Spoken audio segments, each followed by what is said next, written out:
Welcome to the Art of Living Free series with Anthony Silard, brought to you by theartoflivingfree.org.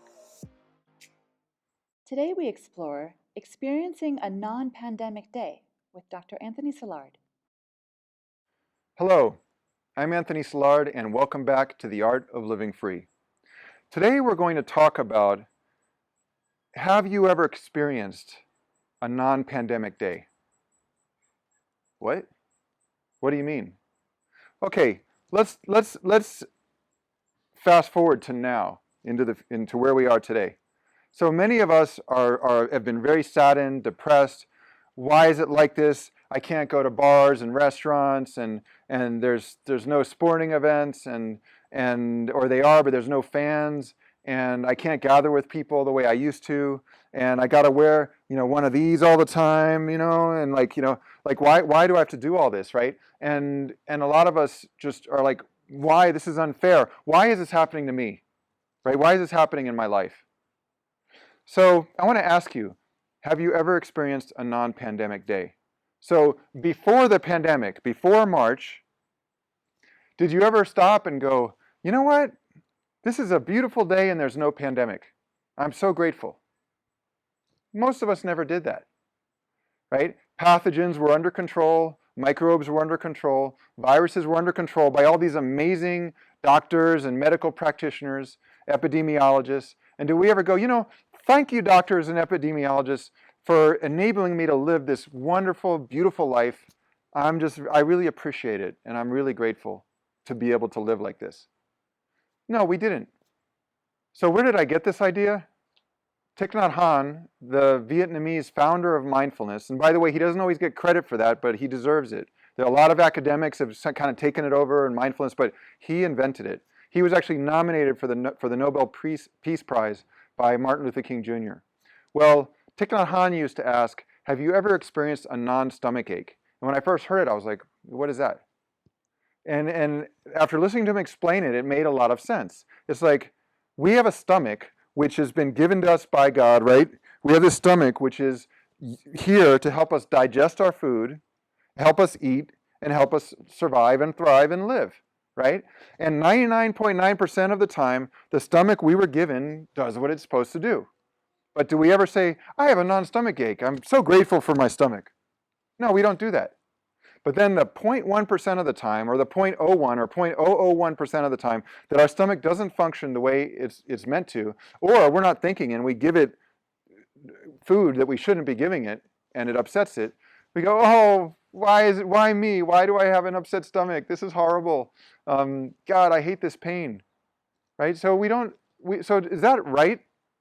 There's a very interesting article by the social psychologist Roy Baumeister called Bad is Stronger Than Good. And the basic idea in the article is that negative events, we laser-like focus on them, and then positive events we just forget about. We just coast through. I call it in one of the papers I've written a diffuse contentment. We're just like, okay, that's great, life is positive, so good.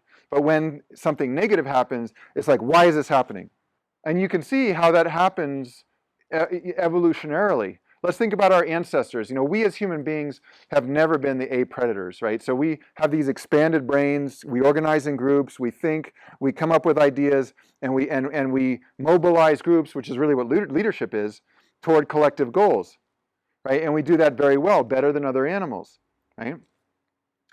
But how have we been able to survive on the plains? Think about our ancestors there with all those ape predators around there. What they used to do was they'd say, okay, let's organize. Why don't you stay up tonight and just keep a watch, and you guys are going to cook, and we're going to teach, and we're going to build tools, and we work in groups to survive.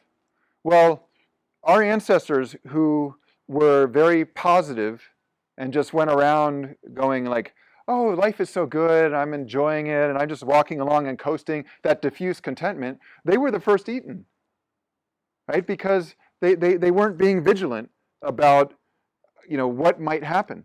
Whereas those who were very vigilant, they survived, they passed their genes on to us, and as a result, now, this is one of the major conflicts in 21st century life today, is that I hear all this about positivity and being happy and so forth, but why am I so miserable? right? Because it's ingrained in us. That's what we do. We as soon as something is not working, we focus on it. Let me check the news 150 times. That's about average, if not more. Oh my gosh, there's a new infection only 2 miles away. Oh my gosh, there's this is happening with the virus. Basically they use the clickbait and they just send us all these negative images and stories, and then we just stay focused on it all day long. As a result, what do? We inject cortisol into our system, into our immune system, all day long. And as a result, our immune system starts to break down. A research by Dr. Keltner at University of California, Berkeley, it's all about that. Immune system functioning starts to suffer when we feel we are constantly at threat. Right? This is actually one of the reasons that low-income people, often people of color, are often more vulnerable to diseases because they live in a system with racism, classism, other isms that essentially keep them perpetually under threat. Right? And so this cortisol is being released into their system, injected over and over and over again. So anyway, that's what we do. We tend to find something negative and just focus on it. But yet we want to be happy and we're not. So probably the best solution here is to try to find some kind of balance between positivity and an optimistic outlook and being vigilant and being aware of what happens out there in our environment. In fact, one of the dangers of always being positive, this is a study on what's called benefit finding. There was a study of gay and bisexual men, and what they found was that those who were overly positive and always reassessing everything in a positive way and finding the benefits had much higher rates of incidence of HIV because they were not detecting what negative stimuli are out there to signal to us, which is, hey, I better be vigilant and be careful about the way I go about relationships or whatever it is. The same is true for all of us. We need to allow the negative emotions in us to have their signaling effect, to be able to actualize their signaling effect and say, hey, be careful, right? But at the same time, if we do that all the time, what we end up doing is we don't enjoy life at all.